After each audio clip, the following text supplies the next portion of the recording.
وسلاما اما بعد باب التحريض على قيام الليل عن ابي هريرة رضي الله تعالى عنه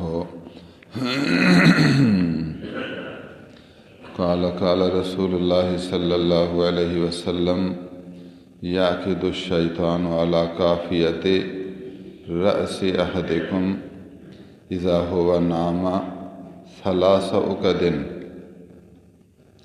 يضرب على كل عقدة عليك ليل طويل فارقد فإن استيقظ فذكر الله إن حلت عقدة فإن توضأ إن حلت عقدة فإن صلى إن حلت عقدة فأصبح نشيطا طيب النفس وإلا أصبح خبيث النفس كسلان متفق علیہ۔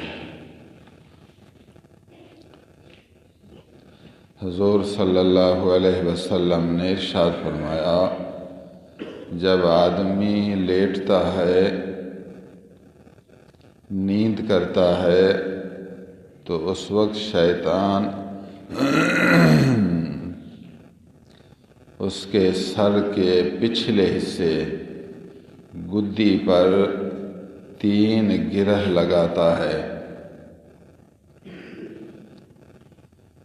آدمی جب لیٹتا ہے تو شیطان چونکہ اس کا دشمن ہے، وہ وسوسے بھی ڈالتا ہے اور اس کے علاوہ مختلف حربے اختیار کرتا ہے۔ حضور صلی اللہ علیہ وسلم نے یہاں اس رنگ میں بات کی، آدمی کے سر کے پچھلے حصے جس کو عربی میں قافیہ کہتے ہیں، اردو میں گدی، سر کا پچھلا حصہ، وہاں آ کر 3 گرہ، سندھی میں کہتے ہیں گنٹھ 3 گرہ لگاتا ہے۔ جب ایک گرہ لگاتا ہے پھر اس کو کہتا ہے علیک لیل طویل فرقد، رات لمبی ہے، سو جاؤ سو جاؤ۔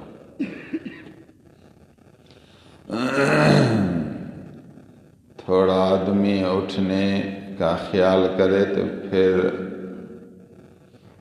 وہ جو اس نے پھونک دیا، گرہ لگا کر اس میں دم کر دیا کہ رات لمبی ہے، سو جاؤ، اٹھو نہیں، ذکر کے لیے نہ اٹھو، نماز کے لیے نہ اٹھو، پھر وہ گرہ لگا کر اسے پھونکتا ہے کہ نیند کرو، نماز کے لیے نہ اٹھو۔ 3 گرہ لگاتا ہے اور ہر گرہ میں وہ یہ لفظ پڑھ کر پھونکتا ہے تاکہ اس آدمی کے دماغ و دل میں یہ حال ہو کہ بس رات لمبی ہے، اب تک سونا ہے، ٹائم بہت ہے، اٹھوں گا۔ پھر اس کو خیال آئے گا وہ شیطان والا وسوسہ اور گرے۔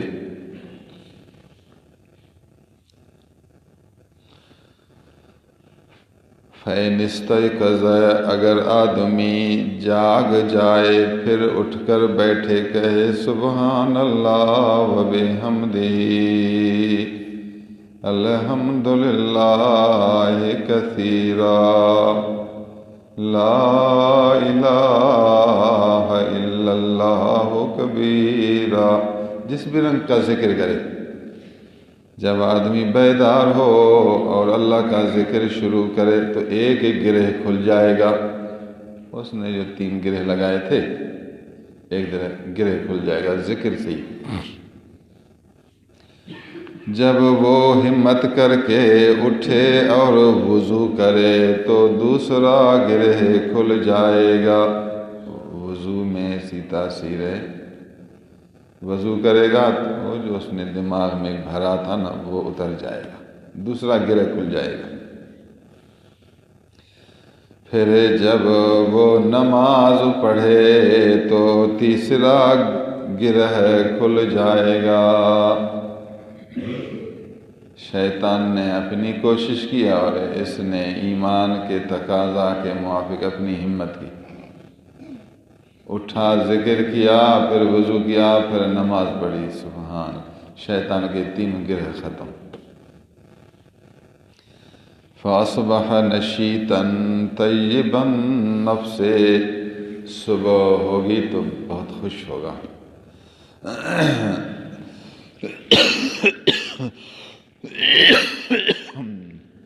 نشیط، نشاط، دل میں خوشی ہوگی، اس کو ایک مسرت، راحت ہوگی اس کو۔ طیب النفس، طیب النفس منا پاکیزہ باطن، اندر میں بہت اس کو قرار ملے گا، بہار ملے گا، سارا دن یہ خوش رہے گا۔ شیطان کے گرہ کھل گئے نا، اٹھا ذکر کیا، اتنا ہی کہ الحمدللہ الذی احیانا بعد ما اماتنا والیہ النشور، یہ بھی ذکر ہے، اللہ کا شکر اس نے موت کے بعد مجھے زندہ کیا۔ یہ لفظ بھی ذکر کے لفظ ہیں، کسی نہ کسی رنگ میں اللہ کی تعریف ہو، اللہ کی طرف دھیان دھرے، وضو کرے، اللہ کے سامنے رکوع سجدہ کرے تو شیطان کے گرہ کھل گئے، دل میں نور آیا، سرور آیا، سارا دن روحانی لحاظ سے خوش رہے گا۔ وَإِلَّا اگر نہ ہو اس طرح، نماز کے لیے نہ اٹھے، وضو نہ کرے، نماز نہ پڑھے، تو صبح خبیث النفس، اندر خراب، گندا گندا، اندر میں نور نہیں آئے گا، اندر میں خباثت آئے گی، خباثت، تو وہ آدمی بے قرار رہے گا، چڑچڑاہٹ والا ہوگا، غصے والا ہوگا، حرام کے پیچھے پھرنے والا، حرام دیکھنے والا، حرام بولنے والا، حرام سننے والا، حرام کی طرف بھاگنے والا، ناجائز کاموں کی طرف دوڑنے والا، اندر خراب، پریشان، پھر وہ بے اصول چلنے میں زور دے گا، بے اصول،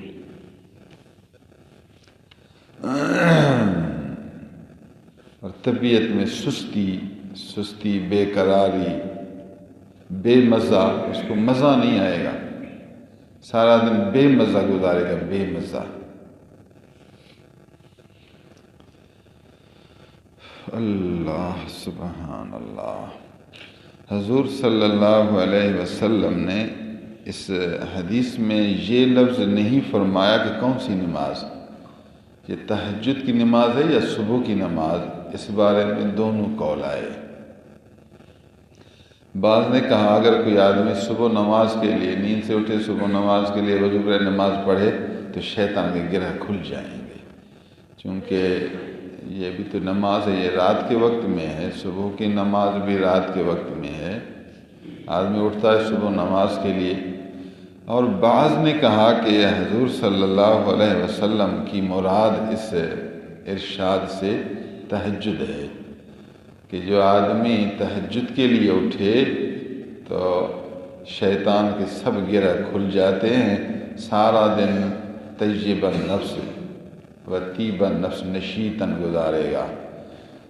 اگر اس بات کو ہم قبول کریں تو پھر کہیں گے کہ یہاں نشاط اور طیب النفس سے خاص قسم کا نشاط مراد ہے۔ جو آدمی نفل پڑھے گا، تہجد پڑھے گا تو اس کو ایک خاص قسم کا قرار ملے گا۔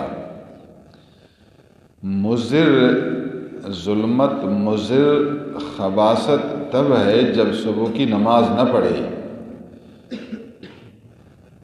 لیکن جو آدمی تہجد پڑھے گا، نفل پڑھے گا تو اس کو ایک خاص قسم کا کمال ملے گا۔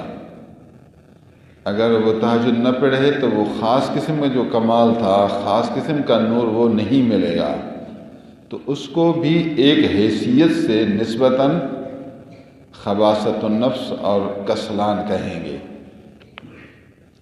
نفل پڑھنے والے آدمی کا سارا دن دینی امور میں چستی رہے گا، سست نہیں رہے گا، جو نفل نہیں پڑھے گا تو ضرور کسی نہ کسی درجے کی سستی آئے گی. اگر نفل پڑھے گا تو دل میں نفاست آئے گی. نفاست خاص قسم کی صفائی ہے. اگر نفل نہ پڑھے تو ایک خاص قسم کی خباثت آئے گی.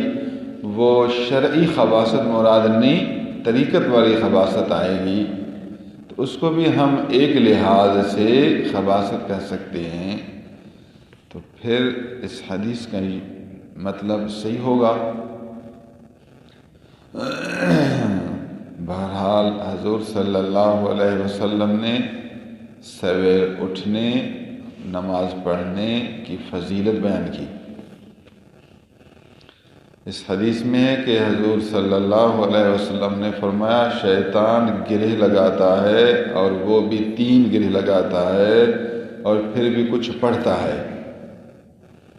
تو یہ کام جادوگروں کا ہے.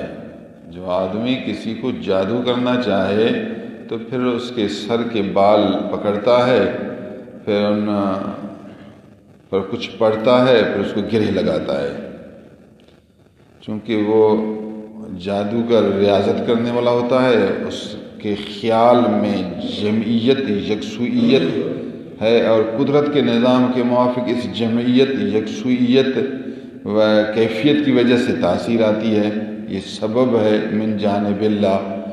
تو جادوگر جب بال کو گرہ دیتا ہے، توجہ کرتا ہے فلاں آدمی کا بال ہے، اور پھر اس میں وہ لفظ پڑھ کر پھونکتا ہے تو گویا اس آدمی کو ادھر باندھتا ہے تو پھر آدمی بیچارہ کام کا نہیں رہتا، بیکارہ بنتا ہے. تو جس طرح جادوگر انسانوں کو جادو کے ذریعے باندھتا ہے، تو شیطان لعین بھی مسلمان کو اس طرح جادو کر کے باندھتا ہے. کہتا ہے یہ نہ نماز کا رہے نہ نفل کا رہے. حضور نے اس انداز سے جو بات کی، مطلب یہ کہ شیطان کی اعلیٰ درجے کی دشمنی، اعلیٰ درجے کی انسان کو نقصان پہنچانے والی کیفیت سامنے لائے گا کہ تمہیں پتہ چلے کہ شیطان تمہارا اتنا بڑا دشمن ہے. جس طرح جادوگر اپنے دشمن سے دشمنی کرتا ہے تو یہ شیطان بھی اس طرح دشمنی کرتا ہے. آپ کہتے ہیں جی اب جادوگر کی جادو ہم کیسے توڑیں؟ حضور نے فرمایا آؤ میں تمہیں بتاتا ہوں. شیطان کے اس جادو کو توڑنے کا طریقہ یہ ہے، نیند سے اٹھو کہو سبحان اللہ، وضو کیا اللہ اکبر، جادو ختم. تو شیطان کے جادو توڑنے کا طریقہ حضور صلی اللہ علیہ وسلم نے یہ بیان کیا. شیطان کے گرہ بھی 3 تو عمل بھی 3 3 کے مقابلے میں آئے. گرہ ختم ہوئے، جسم کھل گیا، پھر بھاگنا شروع کرے گا.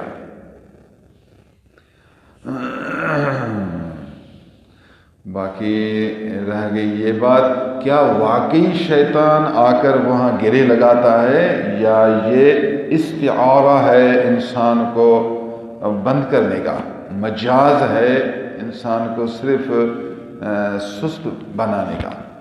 دونوں اقوال موجود ہیں. محدثین نے کہا ہو سکتا ہے حضور نے شیطان کو دیکھا اور یہ بات مبنی پر حقیقت ہو، مجاز نہ ہو، حقیقت ہو، واقعی شیطان ایسے کرتا ہے، آ کر ایسے بالوں کو پکڑ کر پھونکتا ہے، بال نہ ہو پھر بھی اسی جگہ کو پکڑ کر پھونکتا ہے. اگر یہ حقیقت نہ ہو تو مجاز ہوگا. مجاز کا مطلب کہ وہ شیطان اس کو ایسے وسوسے ڈالے گا کہ نیند سے نہ اٹھو، علیک لیل طویل فرقد لیٹ جاؤ. ہمیں یاد ہے جب بچپن میں ہم سویر اٹھتے تھے تو اس ٹائم دل کہتا تھا ٹائم ہے تھوڑا لیٹ ہو، ٹائم ہے تھوڑا لیٹ ہو. تو اس طرح پھر کبھی کبھی دیر ہو جاتی ہے. آج کل تو ہمیں ان باتوں کا پتہ نہیں چلتا، لیکن زندگی کا ایک مرحلہ تھا جس میں ہمیں بھی یہ خیال آتے تھے ابھی تک ٹائم ہے تھوڑا لیٹ ہو جاتا ہے، پھر دیر ہو جاتی تھی. تو معلوم ہوا کہ یہ سب باتیں جو حضور نے بیان کی حق کی. اللہ عز و جل ہمیں شیطان کے حربوں سے، شیطان کے جال سے، شیطان کی جادو سے، شیطان کے وسوسوں سے محفوظ رکھے. ذکر، نماز اور نوافل پڑھنے کی توفیق عنایت کرے.